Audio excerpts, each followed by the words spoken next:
I have taken the cover off. I guess you can't really tell.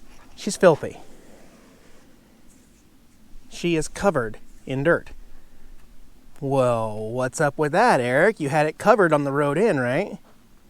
Yeah, I did. And other important note about this campground, I should probably mention this. If you want to come out here to Owl Canyon Campground, be advised the road in is more than 5 miles of graded dirt road. That 5 miles took Angela and I about 50 minutes to get here, and it was miserable. You can't go more than 5 miles an hour, so driving 2 to 5 miles per hour on this road, just vibrating. I lost stuff out of the cupboards. It was a miserable drive in, unfortunately, but hey, it's all worth it once you get here. Now, the reason why the bike is so dirty is because it's going to make sense to you. So the cover goes on and then latches at the bottom. What happens is, as you're driving, the dirt from the tires just comes through underneath and just goes right up inside the cover and just cakes the bike in dirt, right? I mean, I guess that does make sense. There's no way to seal the cover because obviously I have to attach the bike to the carrier. So the cover comes down and then goes over all of these, and then there's always going to be an opening on the bottom. As a matter of fact, any bike you haul like this in an RV, I don't care, you put a cover on it, it is going to get filthy because all you're doing is putting the cover on so that when the dirt comes up in the middle, it has nowhere to go. The dirt is trapped. As a matter of fact, I'm not even kidding you, my bike got dirtier being covered on the dirt road than it would have if I had just taken the cover off. So really, I think the cover is more a protectant of rain and sun. It does absolutely no good for the dirt and dust. And I've had people ask me that about the scooter as well. Same exact thing. I mean, if you think about it, there's just no way. If you're going to haul the bike like this, if it was on a flat trailer where you could go underneath the tires and seal it up somehow, but you really can't either. There's always going to be dirt getting inside the cover. So you may not see the cover on the bike as often. I may just let it get dusty. Yeah, it's just dust, just dirt.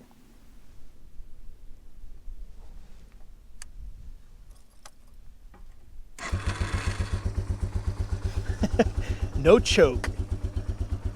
Boy, she just loves 70 degrees in California, huh? Yeah. I'm so pleased with this bike. It has just been working perfectly for me, and it's such a great little commuter. I didn't even show the bag. I'm going to show you my tank bag real quick. I got the idea from another YouTuber, T-Dub's Kid. He has the same exact bike, 2014 TW, and he has some great videos on there. He showed me how to put the strap underneath the seat here and to the frame, and then the front strap goes up here and has 2 brackets right here. And this is what it looks like. Wolfman. I will go ahead and put a link below in the video description of my video with his video talking about this if you want to check it out. But it's small enough to just unattach it, carry it. It's got some handle grips, and I can just carry it into where I'm going and leave the bike safely parked. But the idea is it goes right like that. So let me attach it real quick. I need 2 hands. All right, it's on there, and it's black, so you know it matches and blends in really well. Straps are good there, good there. Lots of room in there to put stuff in up there. That also comes with a thing up here which will hold your cell phone. But Jason made this one for me, and it's been working really well so far. So yeah, pretty good, pretty easy for like normal riding.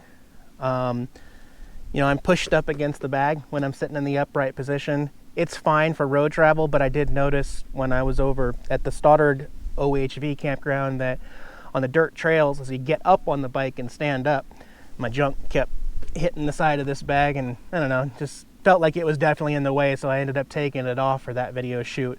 But for commuting and for what it's for putting this camera and my wallet and my cell phone and all my stuff in there. It fits in there perfectly. And so it's a great way to travel. I won't have to put a backpack on the back, and I won't have a big bulky carrier back here rack with something back here. You know, I need this to be clear back there so I can swing my right leg around to get onto the bike. So this one, little gas tank bag, is easy. And when I want to fill up with gas, just connect the 2 front ones real quick, slide it back. There you go. And then snap the bag back into place. No biggie. Poor Jax has not had a chance to explore outside. He took a couple steps out the other day and just ran right back into the RV. I think it has been 4 days since he's even seen the outdoors.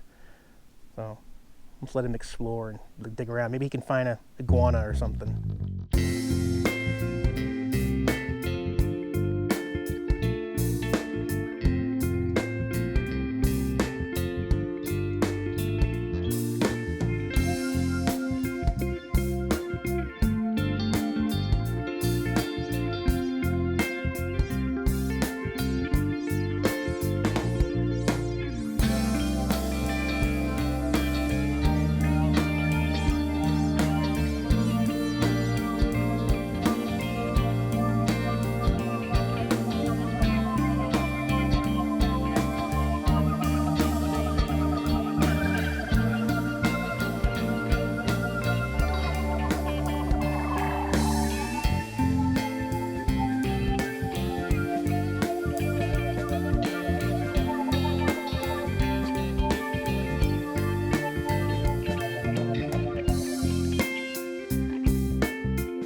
One other thing, let's talk about the sun, because this kind of just crept up on me and I didn't even realize it, but we're not even at the first day of spring and hey, look how high the sun is up overhead.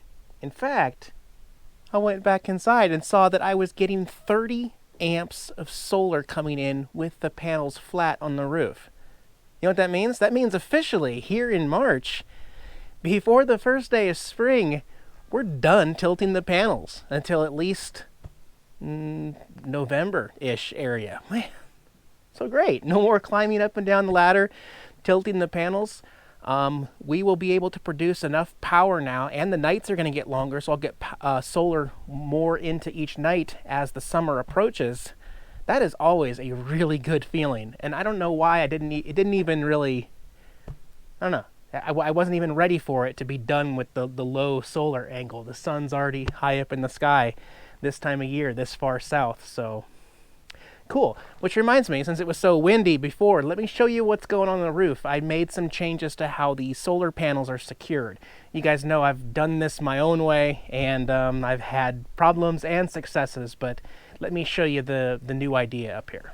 First of all, completely ignore the bungees. I will tell you their purpose here the last couple days, but they are not normally going to be on here, and they are not securing the panels at all. They are just an added feature. But here's the new system, guys.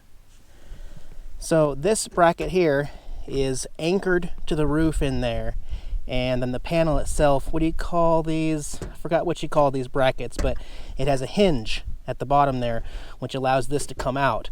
And I have 4 of these suitcase lockers, so 2 on each panel, and just 1 key to unlock them all. So it's real quick, just come up here, unlock that, throw that apart, go like that, tilt these up, and tilt them as normal.